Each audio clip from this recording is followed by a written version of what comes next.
बिस्मिल्लाहिर्रहमानिर्रहीम। अस्सलाम वालेकुम नाज़रीन, आप यूट्यूब चैनल देख रहे हैं। मैं इमरान खान हूँ। सबसे पहले आज़ाद कश्मीर के मामले पे बात कर लेते हैं। तो मामला तो जूं का तूं है। मिलिट्री एस्टेब्लिशमेंट अब पूरी तरह से कुचलना चाहती है वो इस तहरीक को। अवामी joint action committee Azad Kashmir की वो पहली तहरीक है जिसने पाकिस्तान की मिलिट्री एस्टेब्लिशमेंट को चैलेंज किया और उन चीज़ों के बारे में बातचीत की जिनके बारे में माजी में कोई बात नहीं करता था। इन्होंने पहली मरतबा जमहूरी हकूक़ मांगे हैं। इससे पहले लोग एहतजाज करते थे, कभी आटा मांग लिया, कभी बिजली मांग ली, कभी कोई और चीज़ मांग ली, कभी कोई सड़क मांग ली, कभी कोई हक मांग लिया छोटा मोटा। लेकिन जमहूरी हक कभी भी आज़ाद कश्मीर के लोगों ने नहीं मांगा था।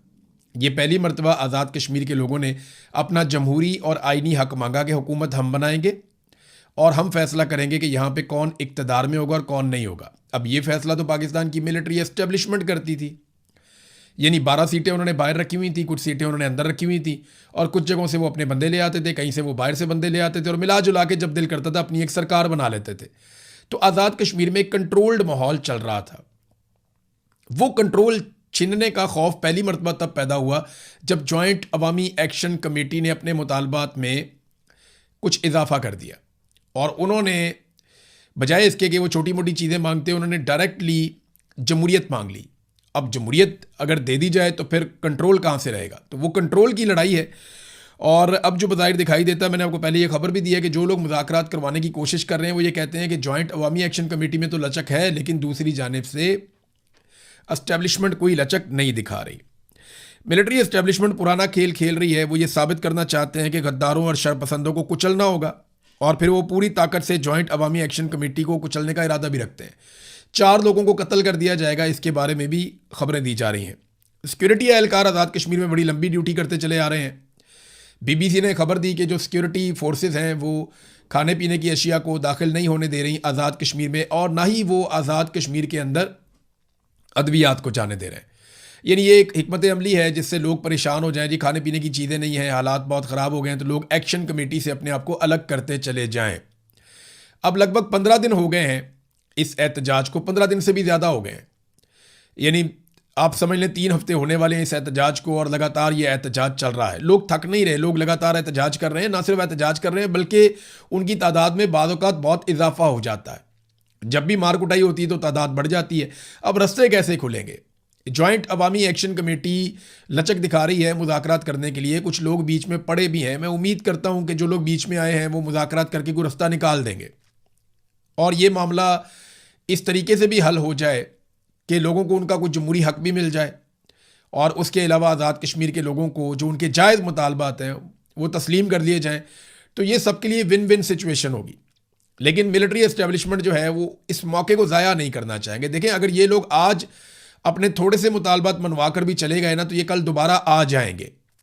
ये बात सबको पता है और ये जब दोबारा आएंगे ये अपना एक नया मुतालबा मनवाएंगे, क्योंकि अवामी ताकत है ना। अवाम को जब पता चल जाए कि वो ताकतवर हैं और वो अपनी बात मनवा सकते हैं तो फिर उनके मुतालबात बढ़ते चले जाते हैं। मिसाल के तौर पे उनका जो मेन मुतालबा है वो तो ये है ना कि यहाँ पे जो हुकूमत बनेगी वो हम बनाएंगे और जो हुकूमत फैसले करेगी वो हमारी मर्जी के मुताबिक करेगी। इसी को जमहूरियत कहते हैं। लेकिन जमहूरियत कभी भी आमरीयत को सूट नहीं करती।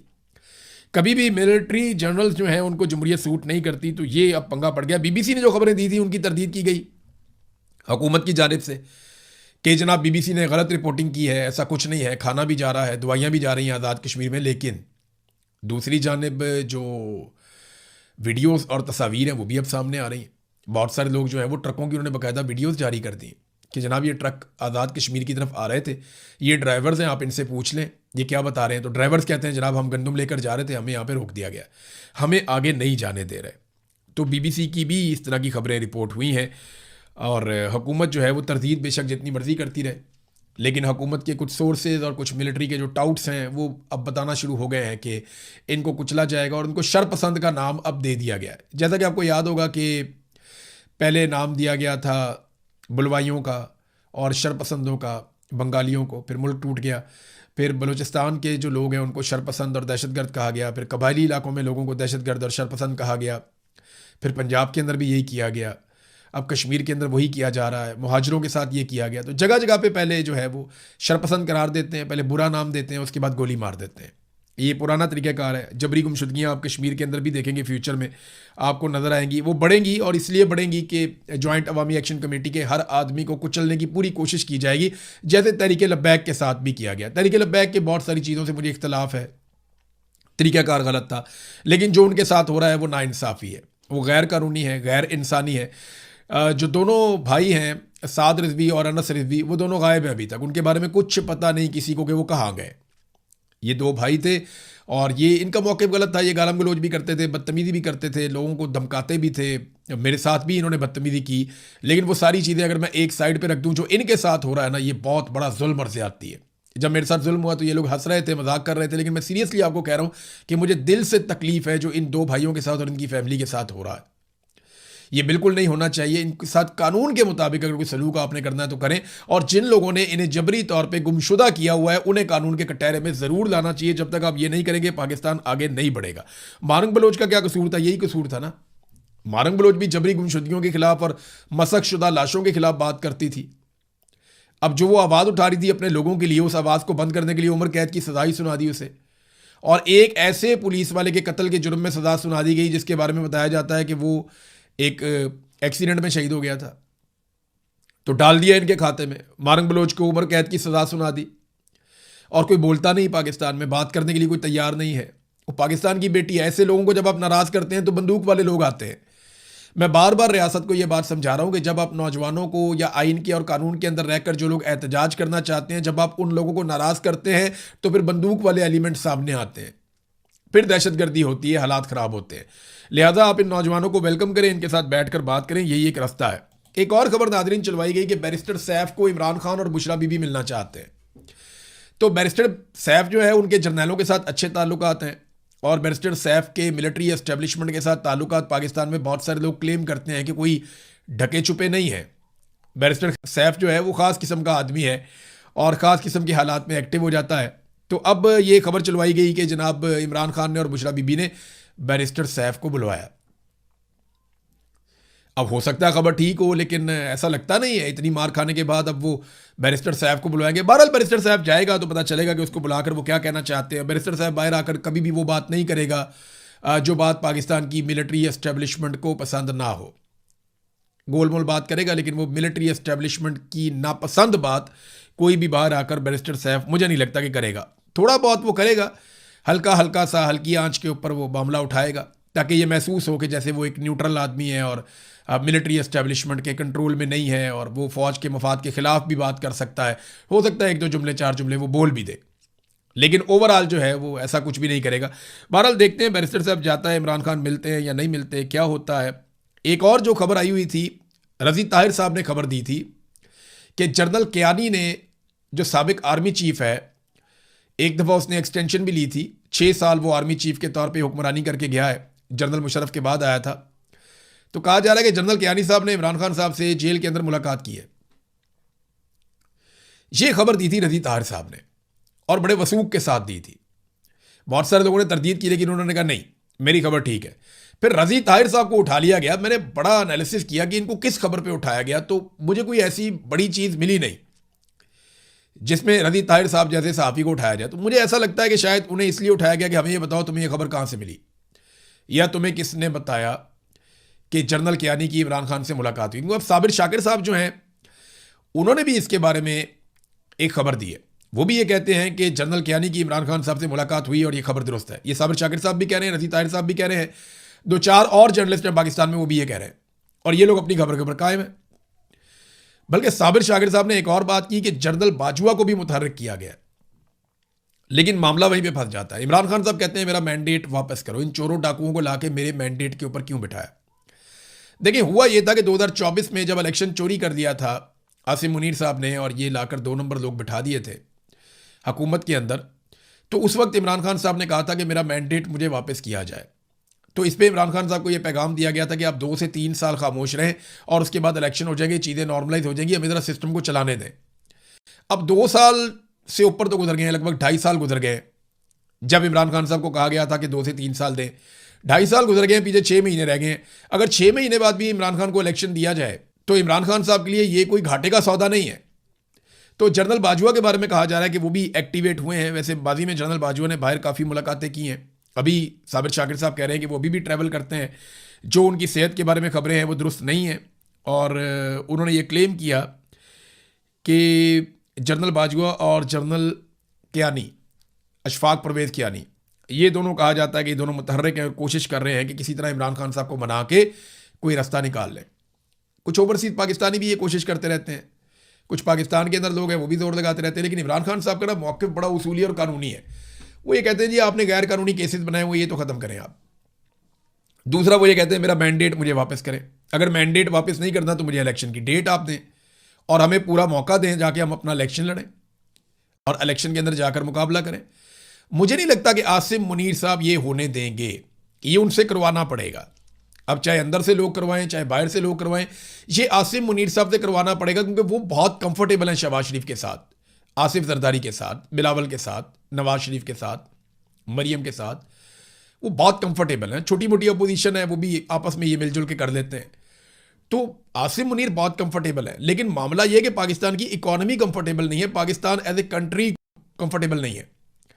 तो अगर पाकिस्तान को आपने बचाना है तो इस वक्त आपको एक सियासी इस्तेहकाम लाना पड़ेगा, और सियासी इस्तेहकाम तब तक नहीं आएगा जब तक कि आप इमरान खान साहब को जेल से बाहर नहीं निकालते। नाज़रीन, इससे पहले कि मैं अगली खबरों की तरफ जाऊं, मैंने आपको याद होगा कि एक एप्लीकेशन है टैप टैप सेंड, इसके बारे में आपको बताया था कि इसे ओवरसीज़ पाकिस्तानी इस्तेमाल कर सकते हैं अपना पैसा पाकिस्तान भिजवाने के लिए। तो आप इस एप्लीकेशन को इस्तेमाल करें और टैप टैप सेंड के ज़रिए से अपने पैसे आप पाकिस्तान भिजवाएं। आपके पैसे ज़रा जल्दी चले जाएंगे, आपकी जो कटौती है वो कम होगी। दूसरा, आपको जो है वो एक रिलायबल सोर्स है जिससे आपका पैसा पाकिस्तान चला जाएगा। और एक और चीज़ ये है कि अगर आप IRK का प्रोमो कोड इस्तेमाल करेंगे तो आपको एक बोनस भी मिल जाएगा अगर आप ये पैसा पहली मरतबा भेज रहे हैं तो मैं एक मरतबा फिर सिर्फ आपको याद दिला रहा था कि टैप टैप सेंड एप्लीकेशन है, इसके ज़रिए से पैसा आप पाकिस्तान भिजवा सकते हैं। अब नाजरीन आ जाएँ अगली खबर की तरफ। अगली खबर जो है वो, एक तो मैं आपको दिखाऊंगा अयाज सादिक साहब का कारनामा। देखें, ये इस वक्त स्पीकर हैं कौमी असम्बली के, पहले भी रहे हैं, लेकिन जब ये अपोजिशन में आए थे तो ये फ़ौज को बुरा भला कह देते थे। इन्होंने आकर ये भी कह दिया कि आर्मी चीफ की टांगें कांप रही हैं, डरा हुआ बहुत परेशान है, और वो कहता है जनाब हमें वापस भिजवाने दें आप अभिनंदन को, वरना इंडिया हमारे ऊपर अटैक कर देगा। तो इंडिया अटैक कोई नहीं कर रहा था, ये बुज़दिल थे, डर गए थे। ये बात जो है वो उस वक्त आर्मी चीफ के बारे में कही थी मोहतरम अयाज सादिक साहब ने। अब वो अयाज सादिक साहब, क्योंकि उन्हें हुकूमत में बैठा दिया गया है, फॉर्म 47 दे दिया, वो अब बैठ के कहते हैं जी मैं किसी को फ़ौज के खिलाफ बात ही नहीं करने दूंगा, मैं किसी को एक लफ्ज़ नहीं बोलने दूंगा। देखिए, मिलिट्री जर्नैल की गलत पॉलिसियों पे तनकीद करना सबका हक होता है। अगर कोई आदमी अपने हलफ की खिलाफ वर्जी कर रहा है तो उसके खिलाफ खड़े होना पूरे कौम का हक है, और कौम ये हक इस्तेमाल कर सकती है, उन्हें बात करनी चाहिए। आज़ादी इज़हार राय इसी को कहते हैं। ऐसा नहीं हो सकता कि एक आदमी जो है वो मुल्क के ऊपर काबिज हो जाए और अपने फैसले मुसल्लत करे, ज़बरदस्ती मुसल्लत करे, कोई किसी की बात ही ना सुने वो आदमी, और फिर उस पर जब आप तनकीद करें तो वो एक इदारे के पीछे जाकर छुप जाए कि जनाब आपने तो इदारे पे हमला कर दिया। ऐसा नहीं है। एक आदमी की गलत पॉलिसियों पे तनकीद कभी भी इदारे पे तनकीद नहीं होती। ये बात अयाज सादिक साहब को पता भी है, लेकिन आप सारे जानते हैं कि इस वक्त मिलिट्री एस्टेब्लिशमेंट के कंट्रोल में हर चीज़। मिसाल के तौर पर एक और खबर आप देखें ना, ये 205 अरब रुपए मालियत का एक मंसूबा है। ये खारियां से पिंडी तक एक मोटरवे जानी है, खारियां से पिंडी तक जानी है, 205 अरब रुपए का एक बड़ा मंसूबा है, बहुत बड़ा मंसूबा है। तो ये बगैर किसी बोली लगाए, यानी बोली लगनी चाहिए थी ना कि फ़लानी कंपनी आ गई, फ़लानी कंपनी आ गई, फ़लानी कंपनी आ गई, ये 10-12 कंपनियाँ इन्होंने इसके अंदर बोली के अंदर हिस्सा लिया। जो बेहतर काम करेगा, जो ज़्यादा कम पैसों में काम करेगा, ज़्यादा अच्छी क्वालिटी का काम करेगा, उसको हम ये काम दे देंगे। नहीं, मौजूदा सरकार ने बगैर बोली लगाए, फ़ौज का एक इदारा है जो फ़ौज के अंडर काम करता है, FWO यानी फ्रंटियर वर्क्स ऑर्गेनाइजेशन, उसको ये ठेका दे दिया डॉन अखबार के मुताबिक। यानी फैसला किया गया कोई बोली नहीं होगी, कोई कंपनी बीच में नहीं आएगी, कोई मुकाबला नहीं करेगा, बस FWO को हमने ये ठेका दे देना है। उठा के ठेका FWO को दे दिया। टैक्स इन्हें माफ़ हो जाते हैं, सहूलियात इन्हें हर तरह की मिल जाती हैं, ठेके इन्हें आराम से मिल जाते हैं, हर चीज़ इनकी फेवर में होती है, सिक्योरिटी ये अपनी खुद ही कर लेते हैं, कोई इनको बिल भेज नहीं सकता इनकी मर्ज़ी के ख़िलाफ़। तो कौन कारोबारी आदमी इनका मुकाबला करेगा जो फ़ौज के ज़ेली इदारे हैं उनका? कोई कर ही नहीं सकता, किसी का ये इख्तियार ही नहीं है, कोई नहीं कर सकता। तो पाकिस्तान के अंदर मुकाबले की फ़िज़ा ही ख़त्म कर दी गई है। यहाँ मुकाबला होना चाहिए था ना, अखबार में इश्तिहार आता, सारे लोग आते, बैठते, मुख्तलिफ कंपनियाँ इसके अंदर अपनी बोलियाँ देती, पाकिस्तान के अंदर से, पाकिस्तान से बाहर से, फिर देखते कि कौन ये काम बेहतर कर सकता है, और फिर उसके नतीजे में एक शफाफ तरीके से ये टेंडर दिया जाता या ठेका दिया जाता। लेकिन ये खारियाँ पिंडी मोटरवे का जो ठेका है M13 का, ये बगैर बोली के FWO को देने का फ़ैसला किया गया, डॉन अखबार की खबर के मुताबिक। नादरीन, एक और ख़बर मेरे पास आई है, बल्कि पूरी दुनिया के अंदर ये खबर छपी है, और ये ज़रा खौफनाक चीज़ है। इसमें यह है कि ज़मीन पे 4 जगहों पे